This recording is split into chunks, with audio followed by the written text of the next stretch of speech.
बहू हमारे यहाँ पैर छूते नहीं दबाते हैं। मनीषा और अभिषेक के जीवन का आज सबसे बड़ा दिन था। उनकी 3 वर्षों की दोस्ती जो आज परिणय सूत्र में बंधने जा रही थी। आज के लिए दोनों को 1 डेढ़ साल तक अपने घर वालों को मनाने के लिए कितनी जिदोजहद करनी पड़ी, उनसे बेहतर कौन समझ सकता है। मनीषा और अभिषेक एक ही कंपनी में जॉब करते थे।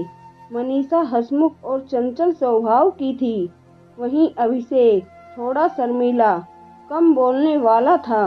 मनीषा पंजाबी फैमिली से थी और अभिषेक हरियाणा से संबंध रखता था।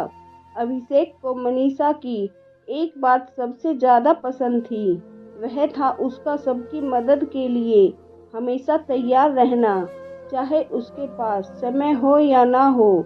लेकिन वह किसी को ना नहीं कहती थी और कभी भी दूसरों की बातों का बुरा नहीं मानती। मनीषा को अभिषेक का यह शर्मीलापन ही ज़्यादा भा गया था। साथ काम करते करते दोनों कब एक दूसरे को अपना दिल दे बैठे, उन्हें खुद भी नहीं पता चला। वह दोनों तो एक दूसरे को खूब पसंद करने लगे थे, लेकिन सबसे बड़ी दिक्कत दोनों के परिवारों के रीति रिवाज व बोलचाल में अंतर की थी। मनीषा ने जब अपने घर पर अभिषेक के बारे में बताया तो उसकी मम्मी बोली, बेटा अभिषेक हमें भी पसंद है, लेकिन क्या तुम उनके घर में एडजस्ट कर पाओगी? तुम्हें तो पता है कि उधर के लोग सर पर पल्लू या घूंघट करते हैं। दूसरी उनकी भाषा हमसे कितनी अलग है। तुम पल्लू तो क्या, आज तक तुमने सूट को भी पहनने में कितनी नानुकुर की है। तो बताओ कैसे निभा पाओगी? तब मनीषा ने उन्हें प्यार से समझाते हुए कहा, मम्मी जब मैंने अभिषेक को अपनाने की सोची है तो मैं उसके परिवार व रीति रिवाजों को भी दिल से निभाने की पूरी कोशिश करूंगी। वैसे भी हमारा ट्रांसफ़र होने वाला है तो कभी कभी तो ससुराल आना होगा, तो कुछ दिनों के लिए इस तरह का ओढ़ने पहनने से मुझे कोई दिक्कत नहीं। अभिषेक के घर में तो जैसे बम भी फूट गया। उसका संयुक्त परिवार था। उसके पापा तो सुनते ही बहुत गुस्सा हुए और बोले, बिल्कुल इस शादी के लिए ना कर दी। लेकिन अभिषेक की जिद व परिवार के दबाव के सामने उनको भी झुकना पड़ा और आखिर वह दिन आ ही गया जिसके लिए अभिषेक और मनीषा ने सपने सजाए थे। शादी दोनों परिवारों के रीति रिवाजों के अनुसार संपन्न हुई। अगले दिन मनीषा की सास व जेठानी उसे जो जो रीति रिवाज बता रही थी वह उसी के अनुसार खुशी से उन्हें निभा रही थी।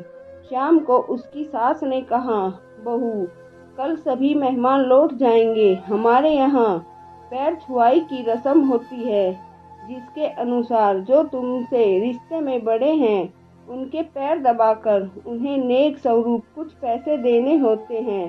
तो तुम तैयार हो जाओ और यह रस्म भी पूरी कर दो। मनीषा साड़ी पहनकर सिर पर पल्लू ले जैसे ही बाहर निकलने लगी तो उसकी सास ने कहा, बहू बाहर तुम्हारे रिश्ते में जेठ व ससुर भी बैठे हैं, तो थोड़ा घूंघट कर लो और उसकी जेठानी को उसे लेकर आने का आदेश दे। वह बाहर चली गई।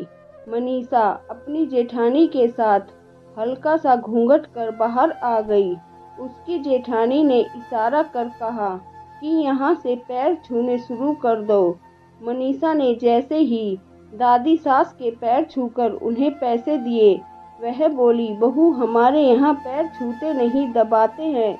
मनीषा को कुछ समझ नहीं आया तो उसकी सास ने उसकी जेठानी को इशारा कर उसे समझाने के लिए कहा। जेठानी ने दादी सास के पैर दबाए तो मनीषा ने उसी तरह आगे बैठे जेठानी व ताई चाची सास के पैर दबाने लगी।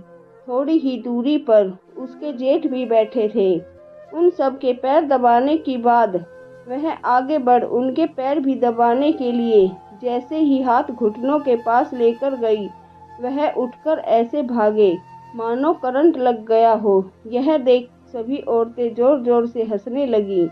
मनीषा को कुछ समझ नहीं आया कि जेठ जी क्यों भागे और औरतें क्यों हंस रही हैं। उसकी सास ने उसे अंदर जाने का इशारा किया। तब उसने अपनी जिठानी से सबके हंसने का कारण पूछा तो वह भी हंसी दबाते हुए बोली, पगली जेठ के पैर दबाते नहीं छूते हैं। मनीषा को समझ तो कुछ नहीं आया, लेकिन इस पैर दबाने व छूने के चक्कर में उसका सिर घूम गया। रात को अभिषेक से वह बड़ी मासूमियत से बोली, पतिदेव आपके पैर छूने हैं या दबाने हैं? उसकी बात सुन अभिषेक शरारती अंदाज में बोला, मेरे पैर ना तो छूने हैं और ना ही दबाने हैं, बस। और इस बात पर दोनों ठाका मार हंसने लगे।